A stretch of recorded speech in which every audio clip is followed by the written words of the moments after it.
So I'm going to just talk a little bit about railway engineering education to get started with some of the discussion. First of all, a little bit about the history. There used to be a lot of railway education and research programs in the U.S. in the academia. They were actually some of the first programs that got established. To make a long story short, once we got into probably mid-50s, the railroads and academia ended up getting estranged. There was not a whole lot of hiring going on. There was not a whole lot of research going on. So universities kind of counted 1 + 1 and realized, well, there really shouldn't be a whole lot of teaching going on either. So what happened? They moved to the other sides where there was a lot of research and a lot of hiring going on. That was the air transportation and the roadway transportation. So today what we have a lot of robust highway and air transportation programs in academia, while the railroad programs don't really exist there. Here's one of the reasons why they don't really exist. If you take a look at how much money has been spent on the highway research versus railway research, you get about 100-to-1 ratio. So you can pretty much also compare that to the programs. There's about 240 civil engineering programs in the universities of the US. So if there's one railroad program for every 100 highway programs, we should have about 2.4 rail programs. That's pretty much where we are. But there's some issues about that. It tends to be that if you only have a hammer, you see every problem as a nail. And that's kind of what's happened for the last 2 generations. Most of the transportation engineering students in the US have been taught to solve the transportation problems by using highway tools, because that's the only tools they knew about. And that's some of the outcomes of that. So what I think a lot of us would like to see is a balanced transportation system, where you have all the different modes, and they all handle those kind of commodities and peoples and movements where they are good at. That's what we try for the balanced transportation system. But that also means that you should have balanced educational and research programs to achieve and sustain it. So there's definitely a lot of interest for rail now, and I've been involved now about 10 years in the academia trying to rebuild this area, and it really has been exploding over the last couple of years. There's a few reasons for that. One is demand. I'm not sure if you see this graph, but if you go to any rail conference, I guarantee you will see this figure. It is about as standard as you can ever have. If you look at a couple of the lines, it shows what happened with the freight railroads until 1980. Pretty flat, and after that, after the Stackers Act, it really has exploded. The volumes have exploded, the productivity has exploded, the rates have actually gone down, although yes, we do recognize there's been some increases lately, but they're still much lower than they were in 1980. It's pretty much unheard of out of any industry in the US today. So there's obviously a lot of demand for freight rail transportation. There's also the issue of age. If you look at the railroad workforce, it's much older than the US workforce in general. And if you look at these graphs from 97, 2004, and 2008, it keeps on edging towards the right side, meaning that the peak is further and further in the older side. So we do need a new generation. And then there's policies. Here's just one example is the high-speed rail corridor designations and the high-speed rail initiatives that are going around the US. But it's not only those policies. There's a lot of policies on the freight side too that have really brought attention to rail, like the public-private partnerships on crescent corridors and some of the CREATE project in Chicago. These are all new things that are bringing attention to rail. So what are we doing on the education side? I would say that here is the central core of the railway engineering education today. It's called the New Rail Center.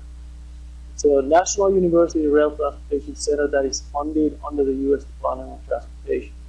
There's been a lot of these UTCs over the time, but for the first time ever, there is one that concentrates on rail.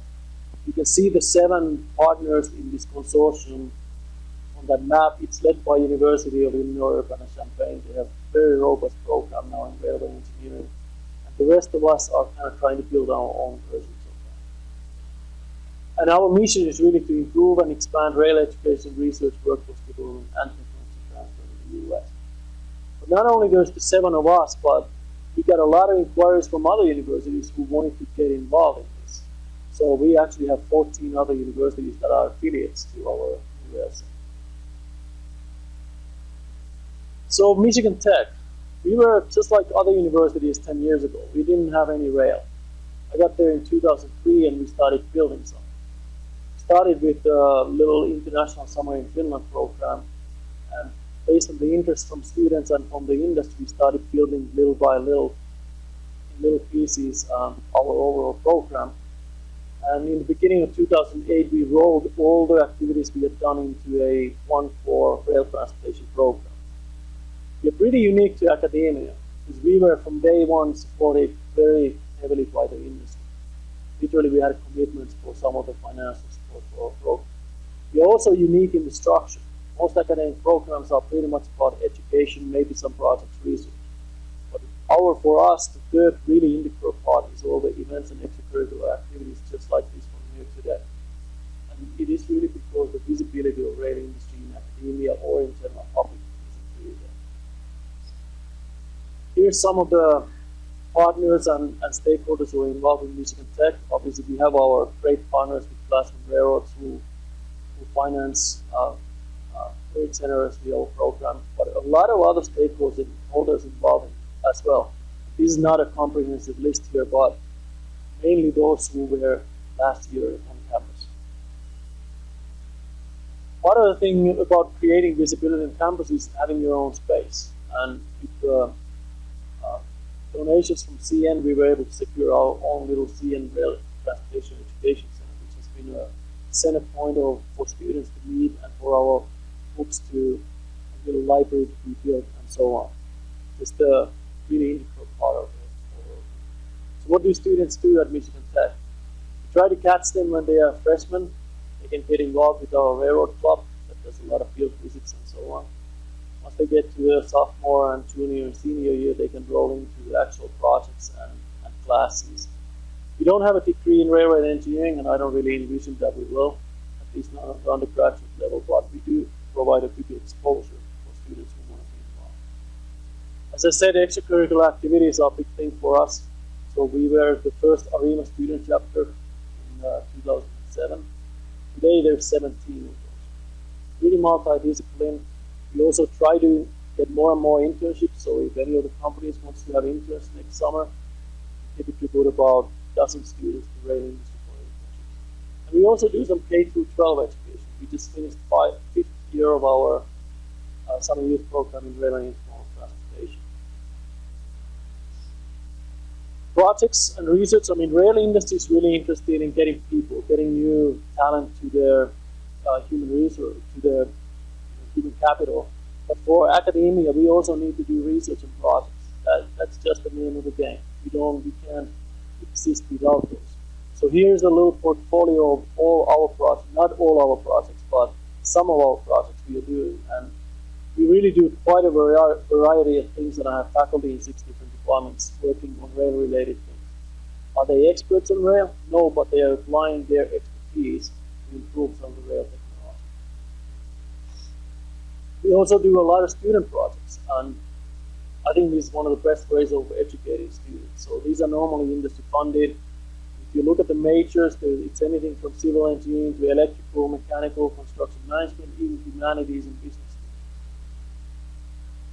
I wanted to highlight just quickly a couple of the student projects. There's a lot of center beam rail cars that haven't really been used a whole lot over the past several years. The construction went down. Our students took one of the cars and redesigned it so they could be transporting frac sand in these so-called cars. So they removed the spine and they redesigned a new support element and did all the 3D modeling and actually tested a smaller version of that in their lab. And they're looking into submitting that conversion to AAR for actual production. We also work with Union Pacific to develop a sensor to locomotives where they have sand tanks. You can drop some sand on rails so wheels doesn't slip. but there's no way to know how much sand there is in the tank. So our electrical students look into different types of sensors and develop the ultrasonic sensor and display outside the sand tank so they know how much sand there is. As of last talk with UP, they're talking with TE and EMD on putting this as a feature on the new locomotives. We do try to track on how successful we are. This kind of shows how many students are involved in our classes and in the railroad club membership. Railroad companies like to see some numbers, so we try to provide as we can. Obviously, we track our recruitment, which you wouldn't believe how difficult it is. It really is. And we still don't capture everybody who goes to work for the rail industry. Obviously, we'd love to have even more of our students go to work for railroads, but we do pretty good. So, just to wrap it up, why to partner with the university? I mean, here's the goal that we all have, whether it's the railroad programs, academia, or the rail industry. You take an engineering student and you turn them into a railroad engineer. It takes several steps. You've got to attract them, educate them, recruit them, train, and you've got to keep them. So you have the university and industry, and both of us can kind of work pretty well on one side or the other. We're pretty good at attracting students and then educating. At least we claim to be. And I think, but it's really the railroad's job to recruit them, to train them, and to keep them. But if you really put these two sides together and you build partnerships, you can really learn from each other. And I think we're still trying to figure out how to do that process well. So what benefits is there? As we all know, there's a learning curve when you start a new field. And it takes time and it takes money. And your knowledge increases with the time and with the money. The benefit is, let's say that you want to get a person to a desired level of knowledge. It takes certain time, certain amount of dollars. If that person starts at a higher level when they come to work to the company, you have two options. You can still spend the money and the time and you get a person with more knowledge out of that. Or you can cut down your training period and get the same person at the same level of productive work while you spend less time on this one. But in the end, if we want to have a good rail transportation system, we're going to need to have a good rail education system as well. The rebuilding of railway academia is on its way, but we certainly started from ground zero, so there's a long way to go. There really isn't not one size fits all. We tend to like to look at it this way, whether it's in recruitment or whether it's in education. We have to kind of look at what is our audience, what is the current generation. And in the end, I think there really is a great win-win situation for academia and industry, but I don't think we really figure out yet how it works and convince ourselves that it requires investment from both sides. Nothing's for free. Thank you very much.